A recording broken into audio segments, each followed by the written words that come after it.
So for this video, I broke it up into two parts. The first part is where I give you all of my tips for creating thumbnails and some good ways to go about it. And then the second part is I'm going to analyze some thumbnails I just see on my YouTube page, and then I will tell you guys how I feel about them and ways to improve them. So hopefully it will help you guys. So for part one, we're going to start with some of my tips. So my first tip for creating really good looking thumbnails that really catch people's attention is to use the rule of thirds. So the rule of thirds is also known as the rule of thumb in photography, and it's a guideline which applies to the process of taking images or thumbnails, etc. And it's really popular in the photography sphere because people say that aligning a subject with these points will make it a lot more interesting, it will create tension and energy, and it will make it a lot better than just centering the object. So here I'm kind of going about what you would do when you're trying to figure out the rule of thirds. So instead of having Ashley just in the middle here, sorry, like it looks weird, but instead of having this person just in the middle, her name is Ashley, you would line her up with the intersection of the points, or have it so that there aren't any boxes that are empty, and by doing this you're able to add more interest to the video and to the photo or whatever you're creating. And by doing this you'll make your thumbnails more interesting because you're following a technique. Like this is an example of a bad rule of thirds because it doesn't really line up with any of the intersections, and she's also not filling up all of the boxes on the outside. So there you go for that tip. So the second tip for your thumbnails is to actually put your face in your thumbnail, and you're probably wondering why you should do that, but here are examples of two thumbnails that are relatively similar about the same topic, but I did one that I made myself just using a picture of a room, and this is one that Ashley, or Best Dressed, made. But by having your face in it, you make it a little bit more personable, so when people go to your channel they know it's your video, or if they see it on their home screen they associate it with you. And this could be beneficial in the long run because when you're branding your channel or branding your content, your face is probably the biggest part of your brand, so when people recognize it over and over and see it over and over, they're more likely to click. It also goes hand in hand with people want to relate to somebody when they're watching YouTube videos and stuff, so a thumbnail with a picture of somebody on it is going to be more relatable than just a blank one. My next tip for you guys is to not use any fancy or curly fonts that are hard to read. You have to keep in mind that a majority of users on YouTube do watch from their phones, so you're going to want to make sure that the text is visible from when you're looking on it on an iPhone or an Android or whatever. So using fancy fonts, what it does, it just basically complicates it. People can't really read it and they're less likely to click. So if you use more simple fonts like Helvetica New Italic, which is what I used in this, it's easier for people to see and more likely for them to click on it. My fourth tip for you guys is to limit the amount of words that you use on your thumbnail to about 4 or fewer. Once you start using 4, 5, 6, 7 words, what's happening is you're overcrowding it and people aren't going to want to look. This first one is just this thumbnail of somebody I just found on YouTube, but you can't really read the text and it's hard to see.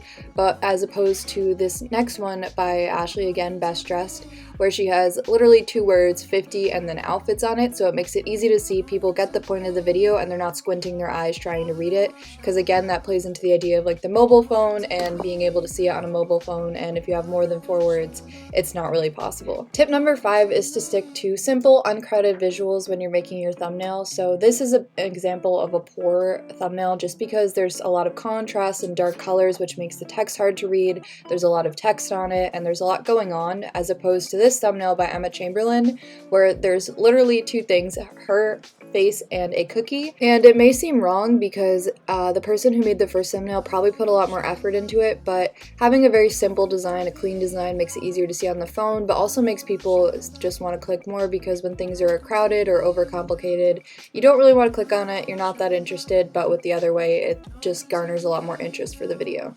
So this next tip that I have is to actually edit your thumbnails onto your YouTube home screen. So this is what I do every time I'm making a thumbnail and I'm unsure of which version of it to use. As you can see, the one that say edit like Best Dressed are mine, and I edited them over just like a screenshot of on my computer of the videos that popped up in my recommended. And by doing this, you're able to see which ones you're most likely to click on and how they look with the other ones, so you can see if they're overcrowded, if the text needs to be bigger or smaller, and you can also see if the timestamp is covering up any portion of your thumbnail. I think it's really helpful, and it can really give you a good sense of if the thumbnail is going to do well or not based on how you see it, and this is just one of my favorite tips that I love to tell people. So my last tip for this video is to make people ask a question when you make your thumbnails. I think someone who does a really good job of this is Ryan Trahan, and he's actually the person I heard this tip from. But when you're making a thumbnail, you want people to be curious enough to click on your video to find out what's happening. So with this first one about lowballing people, there's a picture of like a really expensive luxury sports car, and he says like $100 and the other person says deal. It's a really simple concept, but it makes you like interested, like did that actually happen, even though something is probably telling you it didn't. And even for the second one about DMing celebrities, it's like you see that he sent a message to Kim Kardashian, and then on the side she is like typing, or it says she's typing, and it's like, oh, did Kim Kardashian actually respond to him? So I think this is another good way to basically get people to view your videos, because you're getting them curious about what you're actually posting and what your video is actually about. I would also recommend that if you guys want to go check out Ryan's thumbnails, you do go ahead and like look at them, and like there's also an interview I think on the Green Room YouTube channel that I'll link below about him and how he makes his videos and his thumbnails, because I think he does an amazing job, and I think this is a reason why his channel blew up, because he's so good at making thumbnails. So I'll link that down below. But yeah, that was my second.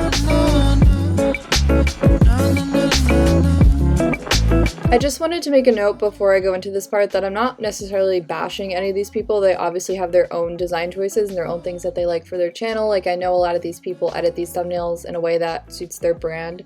I'm just kind of using them as examples. I literally screenshotted them off of my recommended page. Like, I'm not singling anybody out, but I screenshotted them off of my recommended page to get like a good idea of different kinds of thumbnails to show you guys, and to give you some tips or my opinion on better ways to make the thumbnails, or what's bad about them or good about them, so you guys kind of understand my tips a little bit more. So no hate to any of these people. I love all of their channels. I watch all of their videos actually. So yeah, I just wanted to mention that before like I went into like criticizing their work, because I know my thumbnails aren't the best either. You can definitely say that. So yeah. So this is the first thumbnail I'm going to be analyzing. So this is a video about manifestation. I don't think it's a really good thumbnail, and it's not a good example because there's a lot of text on it, and it was really hard to see it on my home screen what the text actually said. Another thing is there are a lot of like really nice pictures and stuff, but they're not all edited the same, so it makes it a little bit awkward. And then the third thing is just that there's a lot of contrast going on and a lot of like dark spots, and I think that it makes it hard to see and it makes it very complicated. So I think if they wanted to fix this, what they should do is try to make it a more simple design and maybe add a little bit or use a little bit less text than they already have. So that's my opinion on the first one. This second one is one by Conan Gray when he gets his ears pierced. I think it does a good job of keeping the, like, having a person in your thumbnail in mind, and also keeping it very uncomplicated. It's just two pictures of him, and it also draws a contrast between him and then the background of him getting his ears pierced.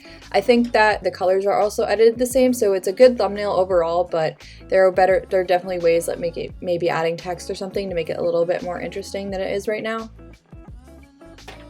This third one is one by Ashley from Best Dressed, and it's about her getting like a hair transformation, I believe, and I think it does a good job of keeping in mind tip number 7, which is making people ask a question, because not only is it edited well and has few text, but it makes people curious as to like what her hair looks like after she got it cut or dyed or whatever happened to it, because she does blur it out. And so I think that this is a good example of a thumbnail, and it is something that you can try to recreate for your own videos if you happen to make something like this.